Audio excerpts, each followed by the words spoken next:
Hello class. Today we'll be talking about predicting with probability 7.6c and 7.6d. Please take notes so that you can always refer back to. Let's begin our lesson. I'm going to go over a couple of vocabulary words so you can get a better understanding of what our objective is today. Probability is the likelihood that an event will occur. Usually it is expressed as a fraction. And we've talked about what probability looks like.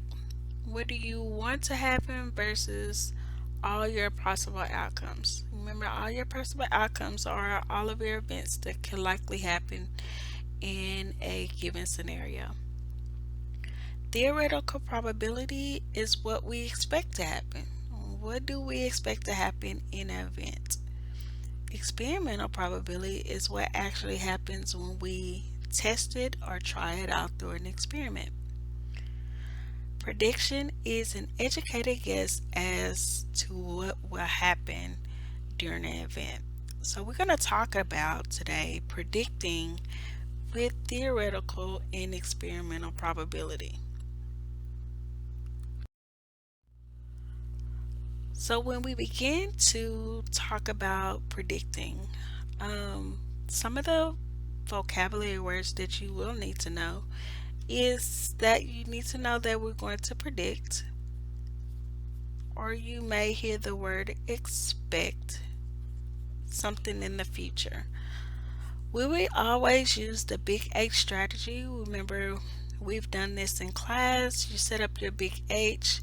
You're going to use your part to whole relationships when predicting with both experimental and probability.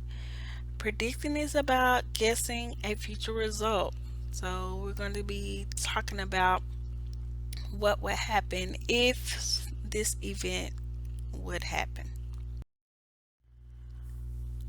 We're going to go over experimental probability. In math class, Nicole used a spinner in an experiment. Each section of the spinner was colored red, green, blue, yellow, or orange. Nicole spun the spinner a total of 40 times. Based on the results in the table, if Nicole spins the spinner another 12 times, how many times should she expect it to land on green? Well, let's look at our data in our table. We know that Nicole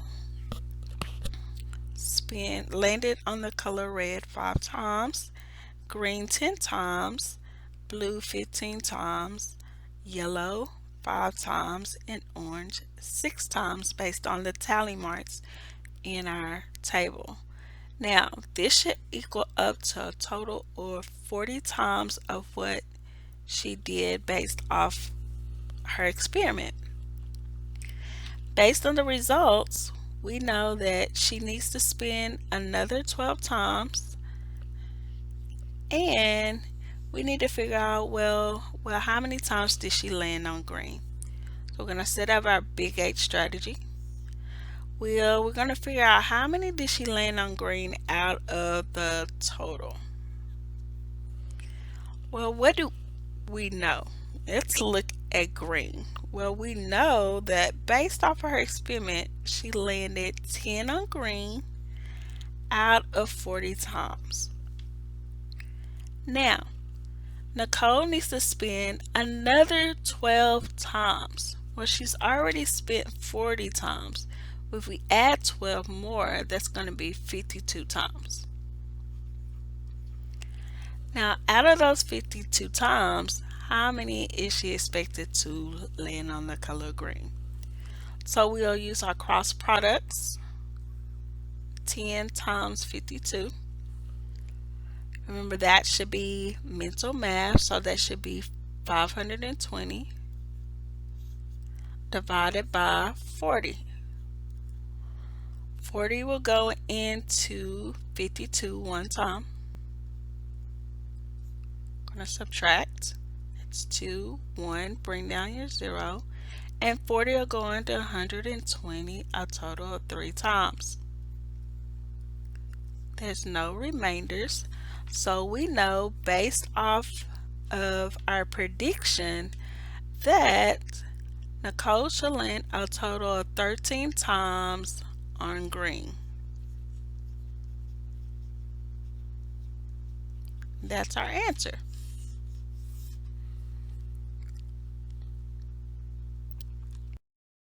All right. Now, at the post office, 6 out of 10 people in line are mailing a package. Based on this information, if 500 people frequent at the post office, then how many people would we expect to be mailing a package? And we're talking about expected, so we're talking about something that could happen in the future. Remember, we're guessing what would happen based off our information that was given to us. So we need to figure out how many expected to mail a package. Well, we need to start with what we know. We always start with what we know first. So we know 6 out of 10 people are in line. So, and they're going to mail a package. So we're looking at the people that's going to mail the package out of the total people. So how many people are going to mail a package? 6 out of 10. Now, we know there's 500 people that frequent at this post office. So that's 500 total in that day. We're going to expect how many of those 500 are going to actually mail a package. So we're going to use our cross products. So remember, you're multiplying 500 times 6, which is 3,000, and we divide that by 10. So 10 we're going to 3,000. 10 we're going to 30 once. 3 times. Bring down your 0. 10 we're going to 0 0 times. 10 we're going to 0 0 times. So we know based off our results, there's 300 people that is going to mail a package.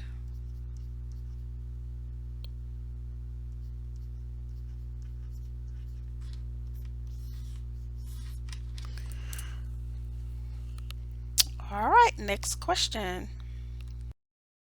Theoretical probability. So what do we know that's going to happen, or we expect to happen? Braden uses a computer simulation to throw darts. Out of the 20 sections on the board, 4 are blue. Out of 15 throws, how many will he likely land on the section blue? Well, let's go to our question. So we're trying to figure out how many times is he going to land on the blue section. So we got to do blue out of the total. Now we got to go with what do we know? Well, there's 20 sections on the board, right? Now out of those 20 sections, how many are blue? Well, 4 are blue. So we're going to do 4 over 20. Now, what we do not know is out of 15 throws, how many of those are blue? So we got to do 15 total throws. We do not know how many of those are blue. So we're going to use our cross products. 15 times 4, we're going to multiply. We always multiply and divide. That's 60. Divide by what's left over. 20, we're going to 60, a total of 3 times. So based off our answer, we know that there's going to be 3 blue sections out of 15.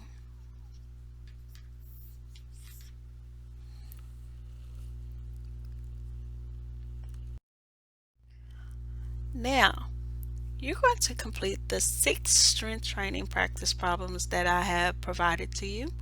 We will go over them in our Zoom meeting on Thursday at 1 o'clock, as well as be prepared for your other probability problems that I gave you on on Tuesday. Please be prepared. This will count towards your grade for the week that will go into Skyward. I'll see you tomorrow at 1.